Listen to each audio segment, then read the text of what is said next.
I want to know who gets paid to come up with the names, dude. That's the job. That's the job I need. Yeah, just sit at a desk and say, you know what, Typhoon, I'm going on break. That's right. Well, that's right. Give me my six-figure salary. Yeah.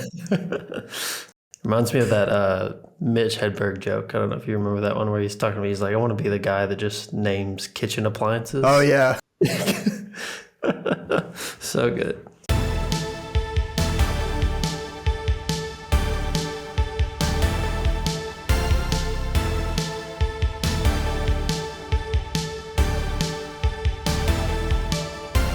Hello and welcome back to another episode of the Cables to Clouds Fortnightly News.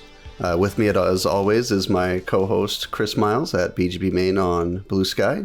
Of course, I'm at Carpe-DMVPN on Blue Sky. And yeah, we're on LinkedIn and stuff too, so you can find us there. But before we get into the news this week, and it's going to be a quick one. Chris and I have a special announcement. Chris, you actually have the physical artifact, so please take it away. Yeah, so I actually have a physical copy of our book for the AWS Certified, God, that's such a mouthful, AWS Certified Advanced Networking Specialty Exam guide that we put out through PAX. So I have a physical copy here, which is very cool to actually see this come to fruition. But so I guess we're taking this opportunity to say the book is finally published. So if you order it, it will be, as far as I know, shipped directly to you rather than the pre-order like we've been plugging for the last month. So sorry for kind of drowning your ears with this stuff, but we're really excited to get this out. So we're really pleased with the final product. I don't want to speak for Tim specifically, but I think it came out really well. So please check the show notes and we'll put a link in there for the book. Yeah, it was really good.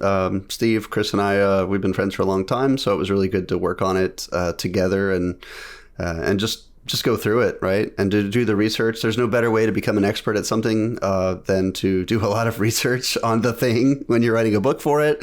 I definitely learned things I didn't even realize that I didn't know. So yeah, it's all in there. So yeah, definitely check it out. We were talking with AJ Murray, friend of the show, and he's like, yeah, I'd like to read a book, but I need to become an expert on something. I was like, well, brother, none of us were when we did this. It forces you to get to that point very fast. So yeah.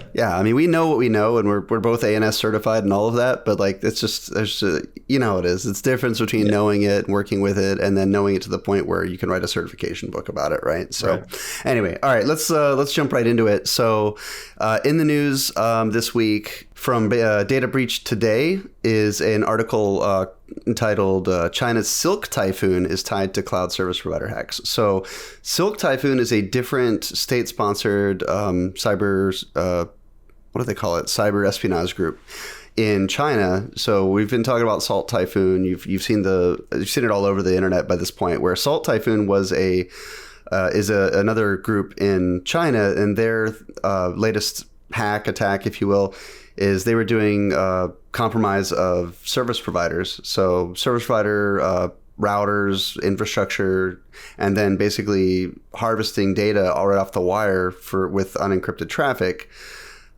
because they had access. Basically, they were essentially man in the middle type attacks. They could just pull data right off of those routers. So this is a follow on to that. So there's this group, the Silk Typhoon group, is actually essentially exploiting what was found, like exploiting the data that was harvested from Salt Typhoon to actually start invading people's like cloud accounts. You take a look at this article. There's a bunch of basically data that was compromised and taken, and the group is using it to further compromise now enterprises. So a lot of enterprises looked at Salt Typhoon and they said, we don't, that's not us, right? We're not getting hacked. It's our service providers. Well, this is actually the follow on, if you will, the extension of that attack, which a lot of cybersecurity experts were warning was coming. When somebody can steal your credentials, it's like being in one of those, you get the email and it's, hey, we got hacked and your data's gone. They stole your data. It may not be today, but it's at some point, if you don't change your passwords, you can pretty much guarantee that somebody's going to make use of that data, right? So this is it. we've been blowing this horn for a while, ourselves on the podcast, but also, at Aviatrix, talking about how encryption, as through the provider network is really important. And this really kind of it goes to show that this is the reason, right? So, anything to add there? Not much. I mean, I will say this didn't come out as like some like newfound attack necessarily to me. It seems like they were using pretty common, common methods like password spraying across publicly accessible devices, and pretty much elevated that to getting access to cloud accounts, cloud management providers, etc. And then going in onto stealing API keys, which is obviously a big bad thing, I guess I should say. But yeah, it's one thing I did learn from this that I didn't know about was how the name Silk Typhoon came out of this. So like Typhoon is apparently the classification of just the threat actor. So that was just a little tidbit I didn't know. So there was a link to a Microsoft page where how they're all classified and they each have unique names.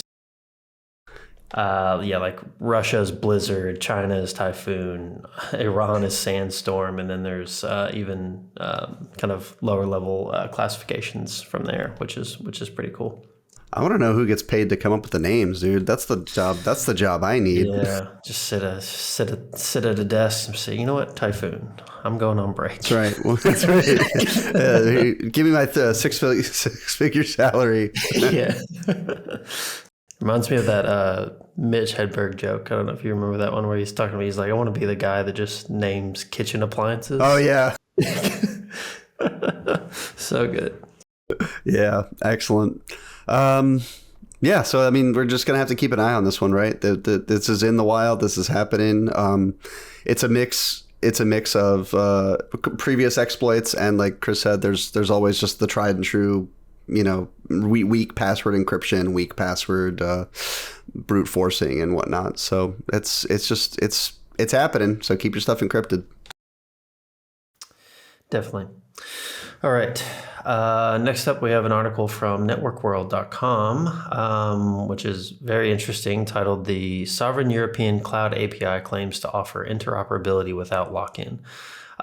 So this article, I'll be honest, I'd heard nothing about this prior to finding this shortly before we recorded the show. Yeah, same. But it's actually a very interesting concept in that Europe is kind of leading the charge on things like interoperability. Kind of, I'm seeing this as somewhat as the iPhone going to USB-C type moment, maybe for the cloud operators. But in short, basically a collaboration between a couple European cloud providers called Aruba and Ionos, and a cloud marketplace called Dynamo, are basically in the process of creating something called the Sovereign European Cloud API, or SECA. And it sounds like this API is pretty much a way for the large cloud providers and platforms to increase interoperability and kind of create a unified API that can be used for orchestrating infrastructure across hybrid cloud and multi-cloud environments. And kind of creating this unified mechanism so that customers can use, I guess, any cloud provider that they should want with the same API structure that they would use in any of the other ones. This was kind of a thing where, like, at a very high level, it sounded cool to me. I was like, oh, okay, that sounds very interesting, but like, I couldn't help but start thinking about the lower layers of it and the technical pieces of it. And I'm like, I don't know how the hell this would work with the major CSPs. They all have different services. They all interact in very different ways. It's not just always, carbon copy of column A, column B type thing. So I don't know exactly how this would work, but very interesting concept. The EU does push a lot of regulations that force the hand of these tech giants sometimes. So I guess it could be a thing. How do you feel, Tim? Yeah. So I think what you're gonna run into here is either it's gonna have to be compulsory. Like the short answer is the CSPs yep. are not gonna do it unless they absolutely have to do it to do business in the EU, probably. But I'm right there with you. I'm like there's only two ways this could technically function. I figure, right. One is whatever this alliance is or whatever this API, this common API that they're building would be like a third-party abstraction layer, like you send your API call to our formatted single use API, and then we figure out what to do on the back end to talk to the API to the CSPs, right. Or somehow they're going to build the framework and tell the CSPs basically like, hey, you need to build this into your you need to build support for this into your platform so that people can send it straight to you. But we own the framework of the API basically. So yeah, right. I don't see that one flying, but I mean, then again, if you want to cut out the entire European market, I guess maybe, not even Microsoft was ready to do that. Right. So back in the, in the 90s and the early 2000s when they were on trial for, antitrust stuff and whatnot. That's the only ways I see it working. Yeah. I mean, in that scenario, like if I guess the European market is obviously too big to just kind of do away with, right, for any of the major CSPs. So, I mean, if one cloud provider chose not to adopt this, then that's going to be a major advantage for the other two to say like, oh, well, we'll do it. And that's going to be kind of a very fruitful endeavor for them. I don't think that's how it'll shake down, but they kind of all have to, either none of them have to participate or all of them have to participate type thing. Yeah, and that's why it has to go back to compulsory, because if you look at the CSPs, there's absolutely no reason for any of them to be first, to jump on the board of that and be like, yeah, of course I'll do this, right? But that's the thing, like kind of what I was getting at with the iPhone USB-C type thing. Like if it gets forced in this market, there's no reason why it couldn't permeate to other markets as well. Right? Oh, for sure. So, it could be kind of a change in or a shift in how we interact with the cloud altogether, if this actually comes to fruition. But very early days, so hard to tell. But yeah, it could be quite a rift. Well, and this is a European initiative, right? So it being a European initiative, does this work? Does this hold up in other countries? Would there be like an ANZ initiative? Like the what I mean by that is like the framework, the API, the standard that they're trying to build, right, is being built in the EU. Would it be something where they would adopt it worldwide if it did permeate to other markets, or would everybody be building their own? Like, it wouldn't make any sense, right? That wouldn't make any sense. Not necessarily that they'd all build their own, but that's the thing is like the cloud providers don't change from region to region, right? The same, right? Exactly. The way you interact with it in Europe is the same that you interact with it in Australia, except for China, US. Yeah, China being the obvious outlier, so I don't think we're ever going to see this in China. Yeah, right. Yeah, I mean, the way you interact with it is always the same. So, I mean, there's definitely a reason for this to make its way. Like, if one API structure gets adopted in Europe, then that forces company A or company B that operates in Europe to have a different interaction mechanism in Europe than everywhere else. So there's going to be a market for someone else to put it in US, put it in Australia, wherever, right? It's going to happen, I think, if this works out. Yeah, we'll just have to keep an eye on it, see if it gets traction. And like I said, I think it'll have to end up having to be compulsory to get the real traction, and there'll be a huge fight against it. But hey, let's hope. Interoperability is good for everybody, ultimately. Mm-hmm. All right. We got one more, and this one is from our own company. This week, Aviatrix launched the Kubernetes Cloud Firewall, and this is a new capability. It's on. You'll find the link in the show notes, by the way. It's on our. Actually, the one I put in there is actually from cloudnativenow.com. So it's we didn't use our own press release. We used the Cloud Native Now, which is reporting on the launch of the Kubernetes Firewall. So the big thing about the Kubernetes Firewall is it's really just an extension of our own cloud firewall product. It's a new capability with new use cases for Kubernetes. I don't want to get into, it's not like maybe we'll do a product demo at some time just to show everybody what that looks like. But this just in terms of the news itself, the news is, of course, that we've launched this feature, and it's going to provide, relief from, say, overlapping IPs. We have a pretty advanced NAT capabilities. So it's got all of the distributed cloud firewall stuff that we already do. You can basically leverage that, but also use Kubernetes attributes. You can onboard your clusters, and then the clusters, we basically would read a cloud asset inventory, which is reading the Kube API for reconciliation of workloads, of pods, namespaces, all of that. So you can build security policy based on Kubernetes attributes, which is pretty cool. Now, a lot of people are asking what we do inside the cluster, and actually, we very specifically chose not to build a product that goes inside the Kubernetes cluster, and there's a couple reasons for that. One, of course, is that the product just isn't built to do that. We're not a CNI, right? And the more important one is that, truthfully, I mean, you look at Cilium, Calico, you look at Istio, Linkerd, like that's covered, right? Like there's not really a reason to build a product to go inside the Kubernetes clusters and start offering security policy in there. Why build a product that already exists and does its job really well? So we chose to focus instead on the idea of, okay, well, what about when you're leaving the cluster? What does that look like, right? What about when you're integrating with legacy workloads? Because I don't know of any company, maybe a couple, greenfield startups or something that are fully Kubernetes, like their entire application stack is microservices.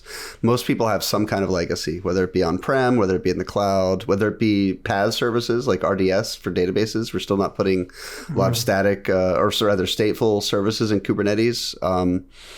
There's a lot of need for egress as well to the internet, being able to do web proxy and do security for that as well. So that's kind of where we're thinking about playing. Anything to add to that, Chris, that I missed? No, I think you covered it. I mean, obviously, this is a press release, but you and I obviously know a little bit more behind the covers about the press release. So I think that, like you said, Tim, is like there's a lot of products out there that solve the intra-cluster security problem in very good ways, right? But it's kind of harder to kind of take that like higher level view and look at the entire network as an entire system and be able to ingest native things about the clusters using APIs, using the Kube API. And use that in security policy for interacting either with other clusters or other resources on the network. So that's kind of the view that we took. And it's we're seeing a lot of traction with this. So it's a really cool product. So I think that's about it. Cool. And maybe in a future show we'll show it off, not as like a sponsored by thing, but just we think it's a pretty cool product. It's brand new, and a lot of people haven't seen it, and we get a lot of questions about it. So okay, and that will close us out for this week, I think. So go ahead and download us, listen to us, watch us. Do all the normal things. If you're listening, you've probably already downloaded this, but that's okay. That's a good point. Download the rest of them. Download the rest of the episodes, or download the episode that comes out a week after this one. Yeah, that's really that would be good as well. That's the most important thing. Yeah, good call. Thanks for hanging out with us, and we'll see you next time on the news. Hi everyone, it's Tim, and this has been the Cables to Clouds podcast. Thanks for tuning in today.